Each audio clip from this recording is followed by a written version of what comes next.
Welcome back, guys. We have more Christmas thrift flips. Let's go ahead and get started.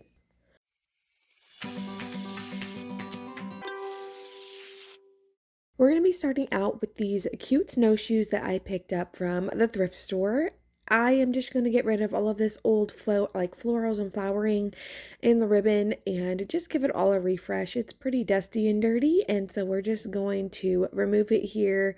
It's hot glued in, so I'm just going to cut it away, trying to be very gentle and careful that I don't accidentally rip or tear the rope that is that part of the snowshoe. So I'm just going to carefully and slowly remove it, and once I'm done with that, I'm going to add my own. I'm going to use this berry pick here. This was actually a berry garland that I cut down, and I'm going to use it for like a good pop of color, but I want to make this more of a wintry vibe. So I'm going to use those, and then I'm going to pick my ribbon that kind of matches with it. I want to keep it kind of like that like nature feel, but also give it a little bit of sparkle. So I'm just gonna pick the ribbon that I think fits that best.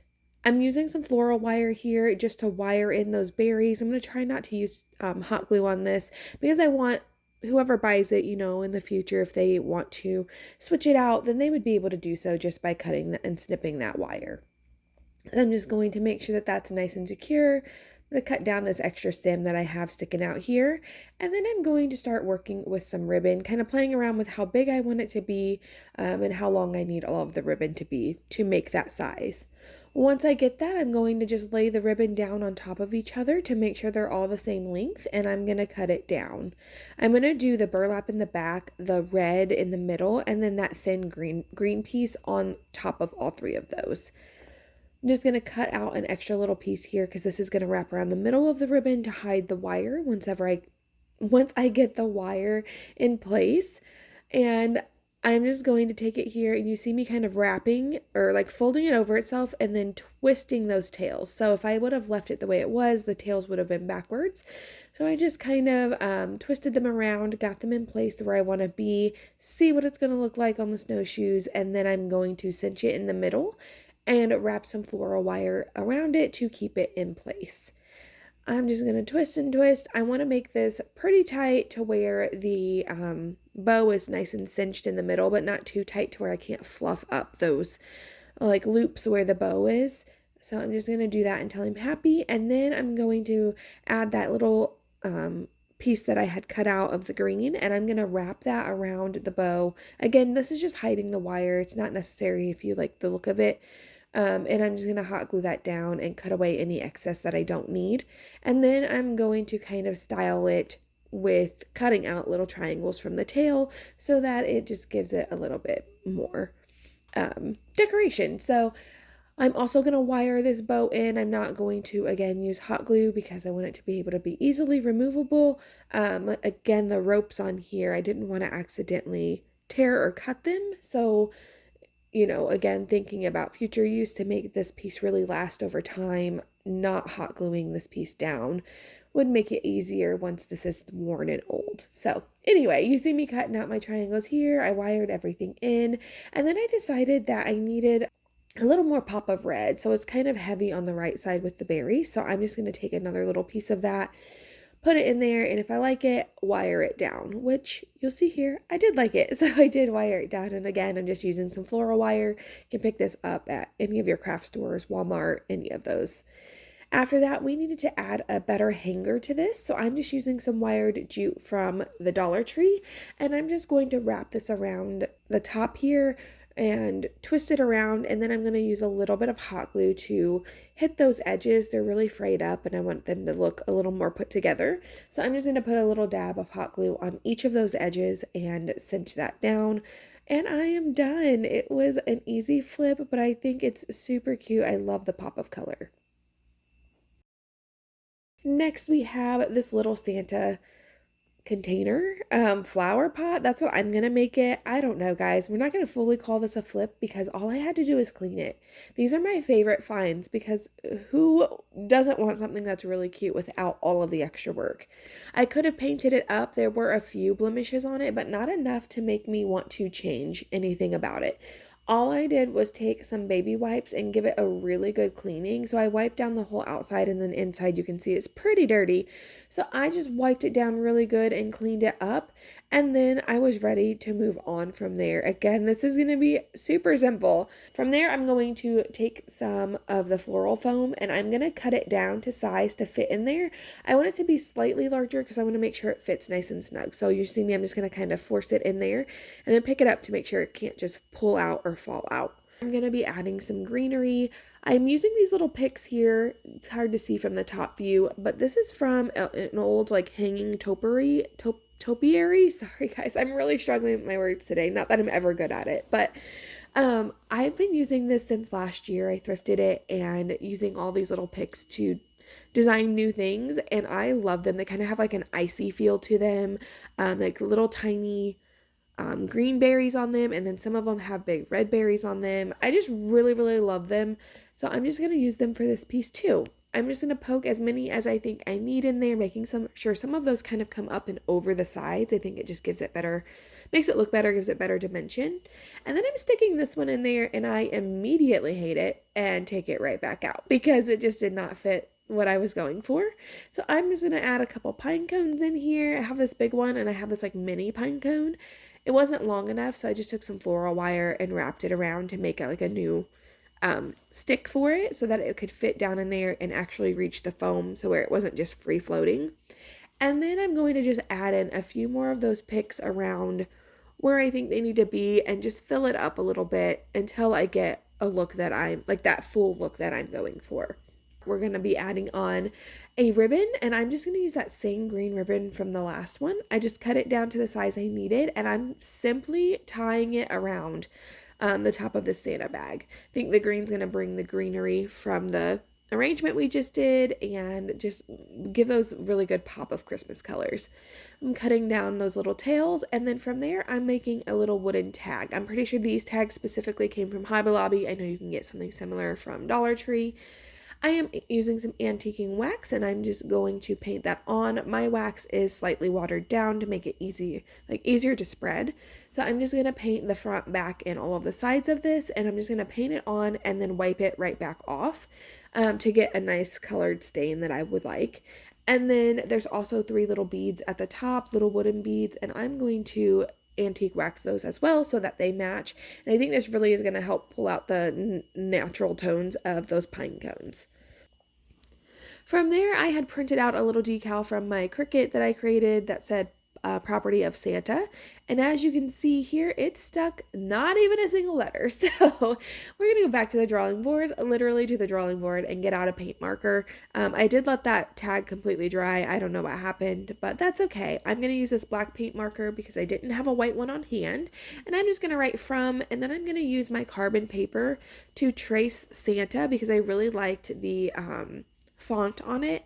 So I'm just going to get a pencil and trace that Santa onto there, and then I'm going to use the paint marker to write the word Santa on there. And it turns out really cute. I did wish I had it in white, but you know, sometimes you have to pivot and just go with the flow. I am just going to attach it to the ribbon, and I love this little guy. You guys let me know what you think. I mean, for the amount of effort we had to put into him, so cute.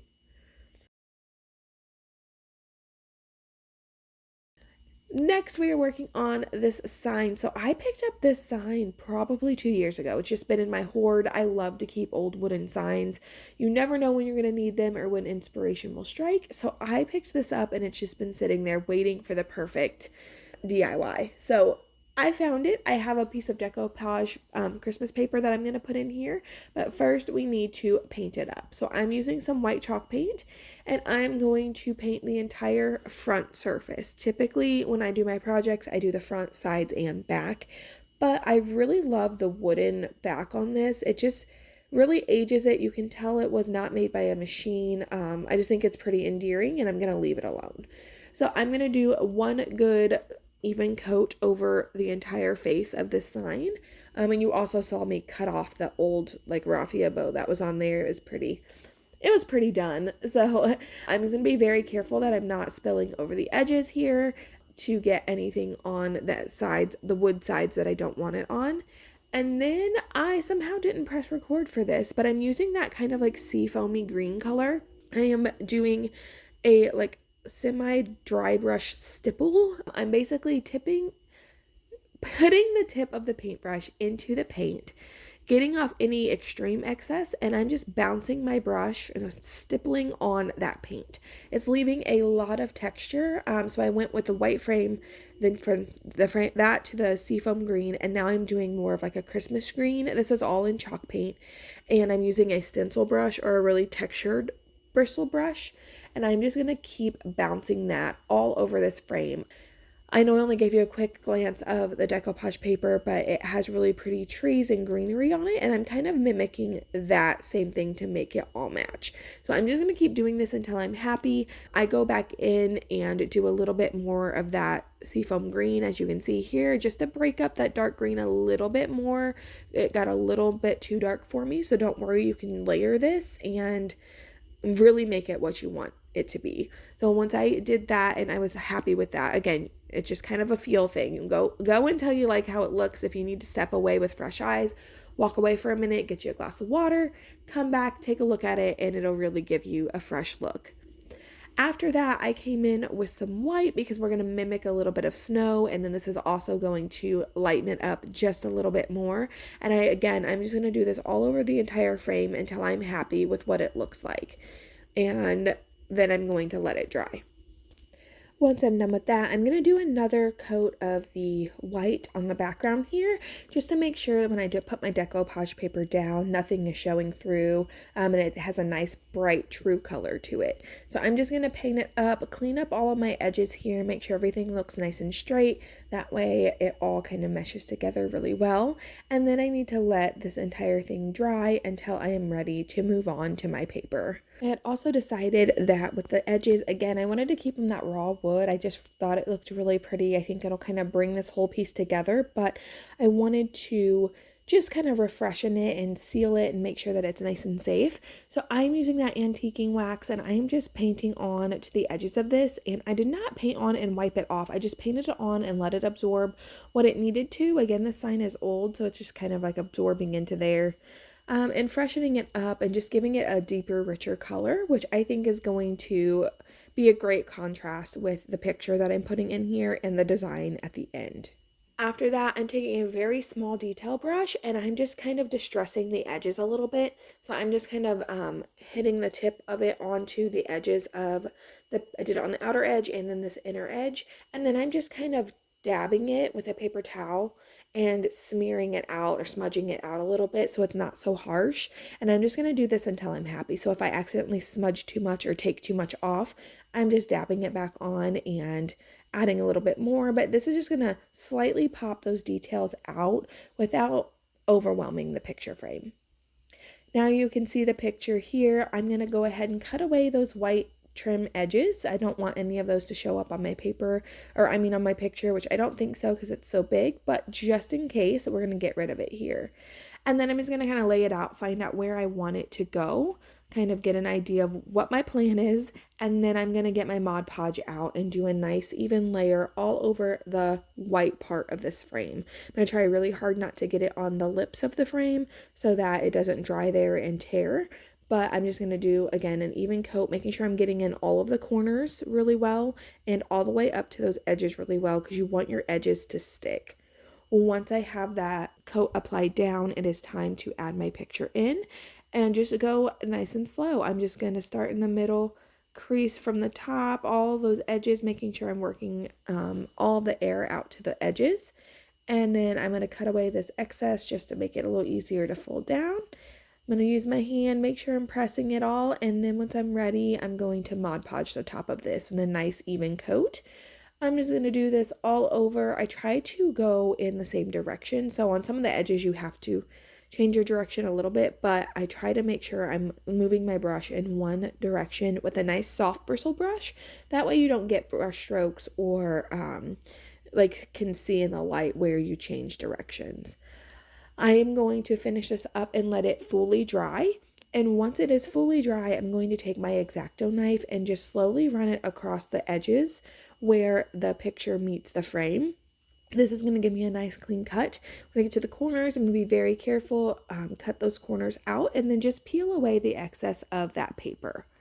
Once I am done with cutting all that down, I'm going to check the edges and make sure everything is nice and secure. If not, I'm going to hit it with some Mod Podge just to make sure it's not going to peel away or start to peel, because that can lead to ripping or the picture not staying on there. Once I'm done with that, I decided to add a thicker jute rope to really pull the browns in this picture out, and I don't know, just give it another dimension and break up the material a little bit. So I just think it looks really good when you use multiple mediums in your art. So I'm going to cut this down, and I'm just going to hot glue this around the edge, trying not to use too much hot glue. Use enough to where you know it's going to stick and not fall off, but not too much to where it is gooping out the sides. You don't want to be able to see any of the excess hot glue. So I'm just going to do this all the way around the picture frame, making sure I'm getting those corners nice and tight and clean. And then I'm going to cut it down to where it meets up with that next piece. The reason I put this piece kind of off sides and not directly in a corner is so that the corners will all have the same bend. It would be a little too sharp of a corner if I would have started in a corner and ended in the corner. One corner would be like a perfect 90-degree matchup angle, and the other ones have like a slight bend rounded to them. So that's why I did that. I feel like it was easier to hide where the rope starts and stops if I off-centered it a little bit from the corner. Once I'm happy with that, I just need to add a bow. I just grabbed a bow from another wreath that I'm eventually going to be flipping and updating. So I just pulled that off of there, added it onto this wire, and we are done. I really love this one and would love to know what you guys think about it in the comments below. Last but not least, we have this breadboard that we are going to be updating now. I cleaned it up, took away all the stickers, did the things I was supposed to, except for run a slight sanding over the front of it. I was being lazy, and you guys, you know what that leads to? Regrets. So I should have ran it over. I touched the lettering on this and didn't really feel anything that was raised, or not enough to make me be concerned, and I should have been, because at the end you can see some of the lettering coming through. So please listen and do what I say, not what I do, and just run a light sanding over the top of pieces that have lettering or paint or anything like that to make sure there aren't any raised edges and that it's going to fight your final piece. So I should have done that. I did not. I went right in with that black chalk paint, and I gave it 2 good solid coats on the front, sides, and the back. I let that dry, and then I'm going to be decoupaging again. I have this beautiful winter owl that was given to me, and I have been waiting to find the perfect piece to put it on, and I just felt like this was it. Kind of playing around with the spacing and the size, figuring out where I want this to lay, and then once I figure that out, I'm going to block out some white chalk paint for it.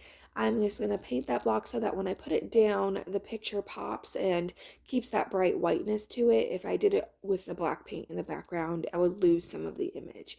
So I'm just going to do that, and I'm going to do 2 coats because I did not let the black dry enough, and it was kind of turning a little bit gray, but I liked that because I think it would mimic the picture a little bit and give it even more definition from underneath the picture. So once I was happy with that white blocking, I let that fully dry, and then I went in with my Mod Podge and I painted a nice even coat on that block, just that block, and then I lined up my picture and put it down, again pressing down on and trying to get rid of all of the air from underneath. And then once I was ready, I used some Mod Podge on the top. I was getting some wrinkles and stuff. I don't mind that. I think it just gives that handmade feel, to a certain extent. You don't want it to look sloppy, but I just took my hand in a plastic glove and kind of pressed around, made sure it was nice and secure, and then I let that dry. Once it was dry, I took my sanding block and just ran it on the edges to get some nice clean cut edges, pulled that away, checked my edges, and then just hit it with some Mod Podge if any of your edges are loose or seem to be coming up a little bit. From there, I'm just going to use a really thin white jute, like a white ropish kind of stuff, and I'm going to wrap it around 7 times on the top and the bottom of this picture. So I'm just going to hot glue it down to the back, and then I'm going to wrap it, making sure my lines stay really straight, perfectly spaced. I don't want to do a sloppy one here, but I'm just going to kind of hide the edges of this picture, but also give it some more detail, and again use a different medium, so it just, that material just brings a little extra step to this. So I'm just going to do that on the top and the bottom of the image, and then once I'm happy with how that looks, I'm going to take the same thing, I'm going to count 7 strands and wrap it around the handle just as a little touch of something extra. And then I'm done. I'm just going to add a hanger, and I think this one turned out really cute. I love this little snow owl. If you made it this far, leave me a little owl or snowflake in the comments and let me know which one of these projects was your favorite. I thoroughly appreciate you guys being here. Give me a thumbs up if you enjoy my content. Consider subscribing to my channel if you haven't already. And I'm going to take you guys in for a closer look.